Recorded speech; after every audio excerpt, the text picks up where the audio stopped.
Everyone, welcome again to Legal Aspects of Sports Management. I'm your professor, Robert Romano. This week we're talking about negligence. This video is going to concentrate, though, not on negligence per se, but on the defenses to a negligent claim. So we have legal protections. Sports managers can use several defenses when defending against a negligence claim. All right, just because we've been sued, they sue our team, they sue our league, they sue us, whatever it is, doesn't mean that they're going to win. There are several defenses that you can use to protect yourself.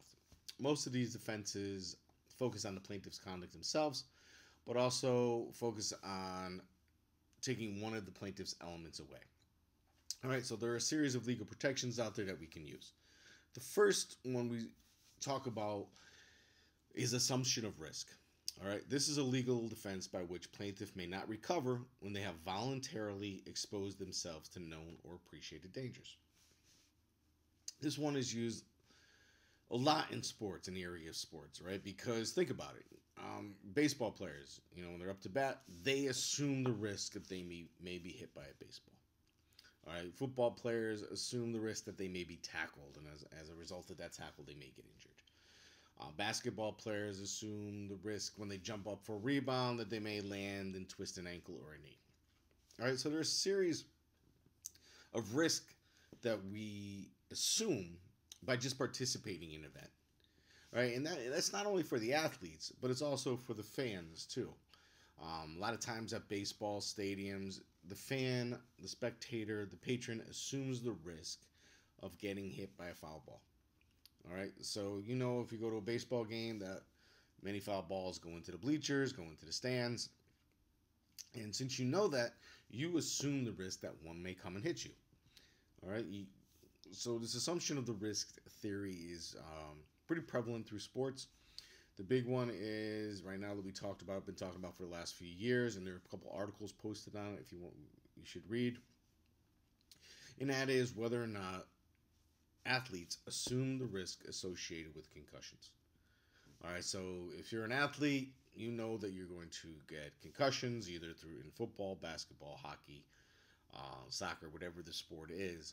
You know that you could possibly get a concussion, and because of that concussion, there are long-term risks. So the theory now is, well, did the players assume this risk? The counter argument to it is, well, yeah, we assume the risk of a concussion, but we didn't assume the risk of everything associated with that concussion. Read the articles; they're pretty good. Give you pretty good look at this assumption of risk theory, how it's used, and how it, in some senses, some applications, but not in every application. All right, assumption of risk elements. Risk must be inherent to the sport. Okay, so in baseball, you may get hit by a baseball from a pitcher. All right, you may not assume the risk that you in baseball that plane will land in the stadium and you get hurt. I don't know, something stupid. So it must be inherent to the sport. Participant must voluntarily consent to be exposed to that risk. Just by playing, though, you're voluntarily consenting. All right, so by participating in the sport, you're consenting to whatever risk that may be exposed to. But participant must know, understand, and appreciate the inherent risk of that activity. All right, so this is a little different. You must know, understand, and appreciate the risk of that activity. Who can't, by definition, know, understand, or appreciate an inherent risk of an activity? A minor. All right, anybody under the age of 18. They can't know, understand, or appreciate the inherent risk of an activity. Therefore, their parent or guardian has to inherit that, understand and appreciate that inherent risk for them. Okay. So to prove assumption of the risk must be inherent to the sport. The participant must voluntarily consent to that exposed risk, and they must know, understand, and appreciate this inherent risk. Another defense is contributory negligence. All right, this shifts a little bit. This focuses on the negligent conduct of the person bringing the case. All right. This focuses on the plaintiff. All right, it's an absolute defense, and it precludes the plaintiff from recovery. It's a harsh result for the plaintiff. All right, so contributory negligence is a second defense. It focuses on the conduct of the plaintiff himself. It's absolute. Precludes the plaintiff from getting anything. All right, no matter if they were only a little bit contributory negligent, maybe 5% contributory negligent, 10% contributory negligent. Yeah, they were a little bit negligent. Boom, they're blocked from getting any result or any recovery. Okay, so in the contributory negligence, there was negligent conduct by the plaintiff, even if it didn't equal that of the defendant. The plaintiff is barred from any recovery, as opposed to comparative negligence. All right, this is also a defense, but it is a system that apportions damages according to the degree in which each party is at fault. And there's two forms of comparative negligence: pure and modified. All right, so comparative negligence kind of balances. All right, the plaintiff was 20% negligent. We'll try to balance it. All right, it's a system that apportions damages according to the degree in which the party is at fault. Pure comparative negligence, the plaintiff recovers no matter how negligent they are. So if they're 10% at fault, they get a 90% recovery. But if they're 90% at fault, they still recover 10% of the damages.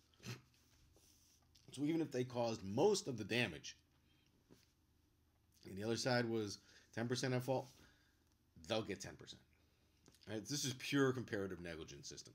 Plaintiff recovers no matter how negligent they were. Right? Even if they're 90, 95% at fault, it still doesn't matter. They'll still get that 5, 10, 12% recovery, whatever it is. This is opposed to the modified comparative negligence system. This seems a little bit more fair. If the plaintiff is found to be 51% or more responsible for the harm, they are barred from recovery. Okay? So if they're 40% negligent, okay, they're still going to get 60% of the damages. But if their negligence was equal to or more than the defendant, then they're going to get nothing, which kind of makes sense. All right? So this is the modified comparative negligence system. If the plaintiff is found to be 51% or more responsible, they are barred from recovery. Okay? So you got comparative negligence, contributory negligence, and then comparative negligence. And comparative negligence has two forms: pure and modified. Okay. Also, a defense can be that a defendant can use is that the resulting damage was unforeseeable. All right, as a result of the actions or situations that could not have been predicted or foreseen by a reasonable person. All right, these are unforeseeable consequences. No one could have foreseen this. The plaintiff gets hurt by some weird means. No, we didn't assume that. This is out of unforeseeable. All right, so if it's an unforeseeable consequence, it could be a defense to a plaintiff's claim. And the last thing you can do as sports managers are to secure waivers. All right, you've heard about this. When you go into a gym, a lot of times they have you sign a waiver.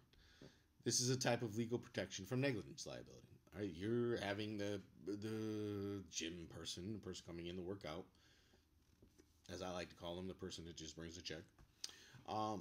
This is a type of legal protection from a negligence claim.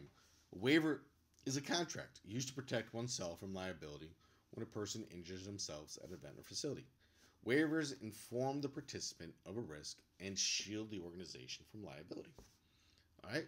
So you have the person sign a waiver. They waive away their claims to bring a negligent action against your facility.